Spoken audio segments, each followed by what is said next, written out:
Napakasaya ang pagkakatanggap nila sa akin. Hindi ko alam na kalahati pala ng populasyon ng Mindanao ay nasa mga tribes, 50%. So yun nandito, about 40 tribes. Can you imagine that? Kaya pala, napaka-colorful, physically and otherwise. Tingnan mo naman ang kulay ng mga suot-suot nila. No? Makulay din ang kanilang buhay. Sobra rin ang kulay ng mga problema na inaharap nila. Kaya sabi ko nga sa kanila, magtulungan tayo.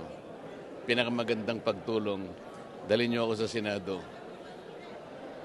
Babanatan natin ang problema nyo in 2 months' time. Sir, kung papalarin po tayo this coming election, what are your plans or your first 3 plans for the indigenous people, especially here in Mindanao? Unang-una kasi kailangan yung struggle nila doon. Inaalis kasi yung CADT, yung sinasabi, yung Certificate of Ancestral Domain Titles. Yun na lamang ang pinangahawakan nila, tatanggalin mo pa. Hindi mo naman po pwedeng alisin sila dyan. Nauna pa nga sila sa atin eh. Nakita mo kaya ancestral domain. Meaning to say, mas nauna sila. Bakit ngayon madidisplay sila ng dahil lamang sa pangkalahatang ginagawa ng pamahalaan na yung development.